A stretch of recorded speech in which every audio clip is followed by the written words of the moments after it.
with part two of the pre-Columbian era. We're going to be talking about other major pre-Columbian civilizations. So a lot of the focus that we're going to take from here is going to be on the Aztecs because it's the more widely recognized and most known about civilizations, but we are going to touch on some of the other civilizations that exist or existed in Mexico over the years. As mentioned in the previous presentation, the Olmecs, the Tarascans, the Mayans were some of the major ones, so we'll be touching a little more on those today. So follow along, fill out your questions and all that. First, the Olmecs. They are one of the earliest known Mesoamerican civilizations to have existed. Their name means the rubber people. As we saw in the previous presentation, their civilization existed well before, well early in the BC era. The reason they're called the rubber people is because there are rubber trees very prevalent in the area, which is going to come into play later. They occupied modern day Veracruz and Tabasco in Mexico, the two states, from about 1600 BC to 350 BC. They laid the foundation for a lot of civilizations that followed. A lot of the things that this civilization set up were copied by civilizations that followed. A lot of artwork is left behind. We're going to talk more about those stone heads in a minute, as well as a ball game that we're going to be talking about at the end of the presentation. The extinction of the civilization is unknown. They kind of all died off. Not a lot remains of the civilization other than these stone heads, as we'll talk about in a minute. But there are some theories as to why their extinction came to be. There could be some environmental factors.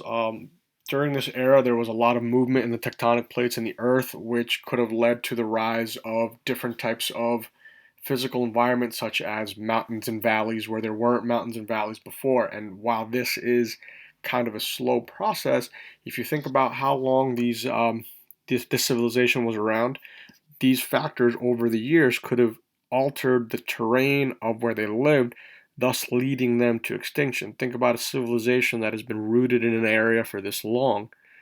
They might be reluctant to move to the point where they may have died off. Also, this could have also been caused by some of their own doing. They were a uh, largely hunting and farming community. So over the years, over farming land can cause it to dry up and be useless if things aren't rotated the right way when it comes to cropping. So the Olmec people may, not knowing that this was something they needed to do, could have done this to themselves and caused their water supplies to dry off or become useless because of the over farming. What we do know is that they left behind these stone heads, and again, because not much of the civilization is recorded, we can only speculate. So the real reason for these isn't really known. However, it is speculated that they represent Olmec rulers over the years. These stone heads have these helmets that they're wearing, which were thought to be helmets worn during this ball game that we're going to be talking about. And to date, 17 of these heads have been found, ranging in size from, as we saw the other day, 4 feet to much larger, closer to 12 feet, and with the smaller ones being 20 tons, some even being closer to 50 tons. So there's the Olmecs. The Tarascans, very interesting civilization. These were found at about 1300 AD, and they were conquered by the Spanish in 1530. So a couple hundred years that this civilization was known to exist. Mostly located in present-day Michoacan with reaches into Jalisco and Guanajuato, and it's their location that made these guys kind of unique. They were an isolated civilization. If you look at the location of what Michoacan is along its eastern borders, is the Sierra Madre Sur mountains. So the majority of this civilization was cut off from the outside world because of these mountain ranges, meaning that they grew up, or rather evolved, in isolation, causing them to be very different from other civilizations of the time. They use metal tools, which we see here. These are copper, and because they're aged, they look different. They're worn, but copper spearhead. This is a copper knife and some other copper tools. So they were one of the only civilizations of this era known to use metal for tools and weaponry, making them very unique. Um, Also, they were a big rival of the Aztecs. If you look at the timeline, based on what we talked about last slideshow, 1300 AD to 1530 AD, the rise of the Spanish, or rather the Aztec Empire, was in the 1300s. We said that their civilization was founded in the early 1300s with a fall in 1521, which we'll discuss more as we go along. But these Tarascan people were big rivals of the Aztecs. The Aztecs loved to fight and they loved to expand their territory, and they had millions and millions of people. The Tarascans used their location to an advantage and were able to fight off over the years the Aztec borders being pushed into their territory. So these two civilizations were not friends. There was a turf war. All right, the Aztecs kept wanting to expand, and the Tarascans kept blocking that expansion. Because they weren't friends, when the Europeans showed up, the Tarascans actually helped the Spanish and helped take down the Aztec Empire, which is something we're going to discuss more further. So the Tarascans' descendants are still found today in some respect, largely because they cooperated with the Spanish. Because they cooperated with the Spanish, a lot of their culture was able to remain, and the people were able to continue to live their lives, not necessarily normally, but they were allowed to live, which is more than the Aztec people could say because they were basically all killed off. So descendants of these people are still found today in these areas where this civilization thrived originally. The Mayans. The Mayans are largely found in southern Mexico and Guatemala, with some reaches into Belize and Honduras and El Salvador. There are a lot of areas where the Mayan people were found. They actually have survived, and large amounts of people that consider themselves to be Mayans are still alive today, making this number to be roughly 6 million current people that identify as such. And during the height of their pre-Columbian expansion, they could be anywhere from 5 to 10 million strong. Numbers are hard to pin down because they were so spread out, but they are one of the oldest known continually living cultures in the Americas. Being that they have records that date back to 2000 BC, and then obviously because these people are still around in present day.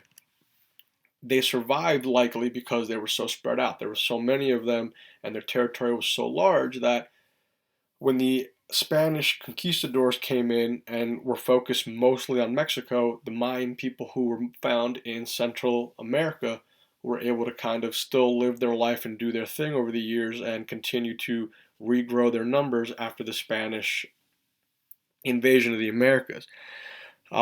Because it was found mostly in Central America. And also, what helped the Mayans is the Spanish seemed a lot more interested in the Aztecs because there was rumors of Aztec gold and all of these riches in this, crazy civilization that existed in Mexico. That not the Mayans weren't necessarily left alone completely, but there was less interest in them because they didn't seem to have what the Aztecs were rumored to have.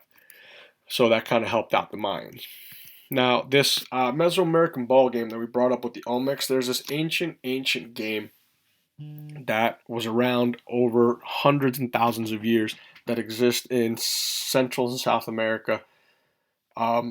Simply right now known as the Mesoamerican ball game. There's a more modern version that we'll talk about in a minute, but it's a pretty interesting thing. It uses a rubber ball, and we can attribute this to the Olmecs because of the rubber trees. They made these huge rubber balls that weighed as much as 9 pounds. And if you look at this top picture, it is believed, this is a reenactment, this is believed that this is kind of what the gist of the game was. There's this hoop up on a wall, and the idea is to get the hoop, or the ball through the hoop rather. However, it's not like handball or basketball where you can shoot the ball. This was done mostly using hips, and in some versions maybe your forearms or shins. So think about a 9-pound rubber solid ball going through a hoop up in the air using mostly your hips. Something very different, interesting, and potentially difficult. The rules are largely unknown, but like I said, the use of hips was prevalent. That's mostly how you were allowed to touch the ball. They say that could have been similar to racquetball, where the idea of the game is mostly just to keep the ball in play, almost just keeping the ball up in the air as long as possible. But it's really hard to say because written records of the rules don't really exist. It was used. It is thought to have been used in many religious or sacrificial ceremonies. These people in Mesoamerica, all these cultures are notoriously religious, and they believed in many gods. And this game was thought to have been a way for them to please the gods, but also a precursor to sacrificial ceremonies, where in order to please the gods, sacrifices needed to be made. So it's very possible that players on teams who didn't win may have been sacrificed to the gods to keep the gods happy. Also, these courts that we see in these pictures can be found as far as north in the world as Arizona. So it's believed that a lot of these cultures still play, or a lot of these cultures played this, not just cultures in Mexico. A modern version of the game exists today called Ulama, and this is down here at the bottom of the screen is a more modern version.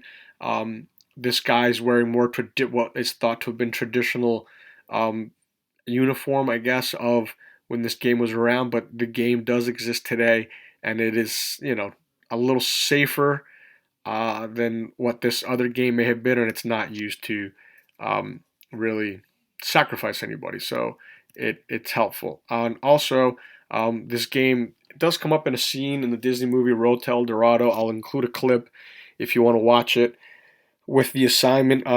If you've never seen the movie, it's an okay Disney movie, but it does touch on a lot of this Mesoamerican, ancient Mexican type cultures. They don't specify in the movie what culture they're really talking about, other than it's this lost city that has all this gold, and there's a scene in the movie where they play the game, and and it's pretty interesting to kind of see how people think it was done.